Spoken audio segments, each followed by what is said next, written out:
Harvey. I own and operate the Widescreen record store.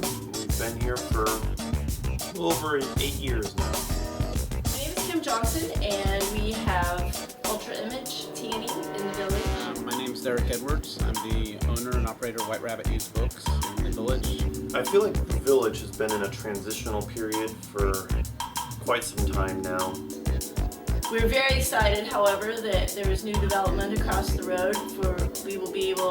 I think it will bring other people down here, new people down, to see what the excitement is all about, and perhaps some people that don't know that we've been here for 20 years will come down and join us as well. But I've seen it go through quite a few changes. Before I had the record store, I was a student in 2000, and the village was a hopping place. It was a place that students commonly visited.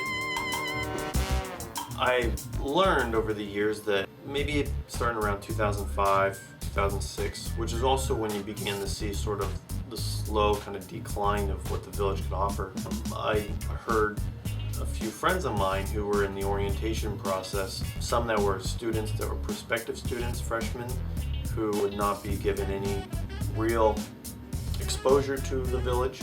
And I also had friends that were on the other side of the orientation process who were the tour guides, and they had told me that they had been asked not to bring students into the village anymore. This is a pretty intense fact if you consider that, well, at least when I was in orientation in 2000, in 1999, 2000, we were walked through the village, and we were shown the village, and we were given the impression that the village had something interesting to offer and was an important part of how Ball State works with the rest of the community.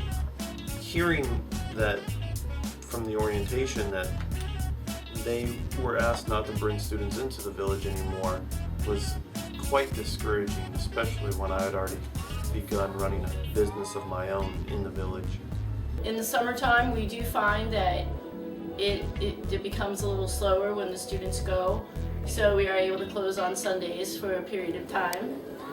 I do believe that is a contributing factor. Being in the tanning business, the summer is not as conducive for tanning as the winter times as well, so it's kind of a double bang for us.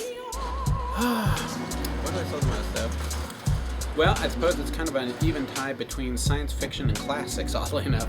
Classics, of course, because of Ball State, and then I get a lot of people in there just interested in science fiction and fantasy seem to be my main core of customers, really. Pretty well all the businesses are just kind of wait and see what happens. They're supposed to be putting up new storefronts on the first floor and apartments above and behind it.